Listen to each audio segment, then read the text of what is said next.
Journée chargée pour la mission de la Banque arabe pour le développement économique en Afrique. Premier point de chute, cabinet de la ministre de l'Enseignement supérieur et de la Recherche scientifique. Les experts de la BADEA ont échangé avec l'autorité ministérielle sur les dossiers liant le Bénin à la Banque arabe pour le développement économique en Afrique. Dans le domaine de l'enseignement supérieur, les projets, leur financement, leur réalisation, les avancées, les freins éventuels, tout est passé en revue. Ensuite, descente sur le terrain. Cap sur Dango d'abord, l'Institut de mathématiques et de sciences physiques. À l'intérieur, le terrain est en préparation pour recevoir des infrastructures. Ici, le site est officiellement remis en juillet 2020. L'entreprise est en train de parachever son implantation pour démarrer les travaux. Ensuite, direction Lokossa, l'Institut national supérieur de technologie industrielle. Nous, élèves professeurs adjoints, sommes très heureux de vous accueillir au sein de notre école cet après-midi. Nous sommes très heureux du souci que vous avez du développement de notre milieu de travail.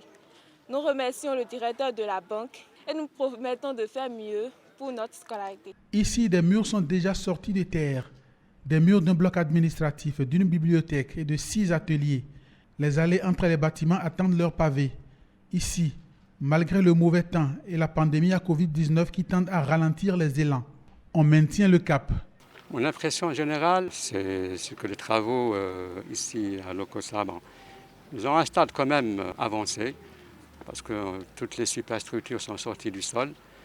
Donc on est confiant qu'ils vont respecter les délais parce que les contraintes météorologiques ne vont pas vraiment impacter l'avancement du projet. Se réunir, discuter sur papier, voir les plans, les diagrammes, c'est une bonne chose.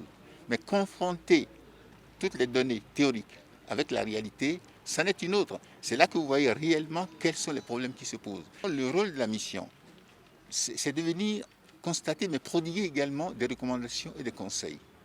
Recommandations sur le plan technique. Les bailleurs de fonds ont constaté, qu'on ne le veuille ou pas, des équipes dynamiques, des équipes très engagées, qu'il s'agisse du maître d'œuvre, qu'il s'agisse des différents intervenants, et même, bien sûr, de l'unité de gestion, l'ACIS, qui coiffe toutes les infrastructures du secteur éducatif.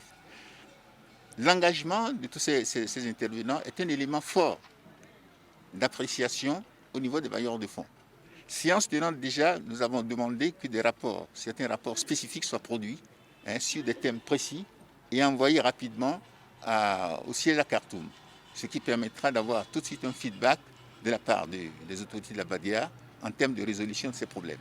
Et ce que nous avons noté, c'est déjà l'engagement des équipes et leur diligence pour tenir dans les délais complémentaires. Parce que lorsque vous avez un projet et que vous ne faites pas de suivi, eh bien, vous participez à tuer le projet.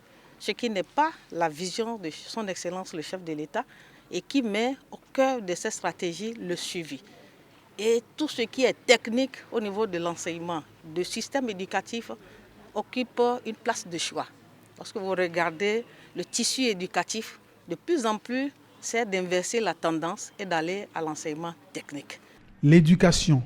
Le gouvernement béninois en fait une priorité, une voie pour atteindre le développement. Il travaille à créer les conditions favorables à la réalisation de ces projets dans le secteur. Entre autres actes posés, la mobilisation et la gestion rationnelle de fonds.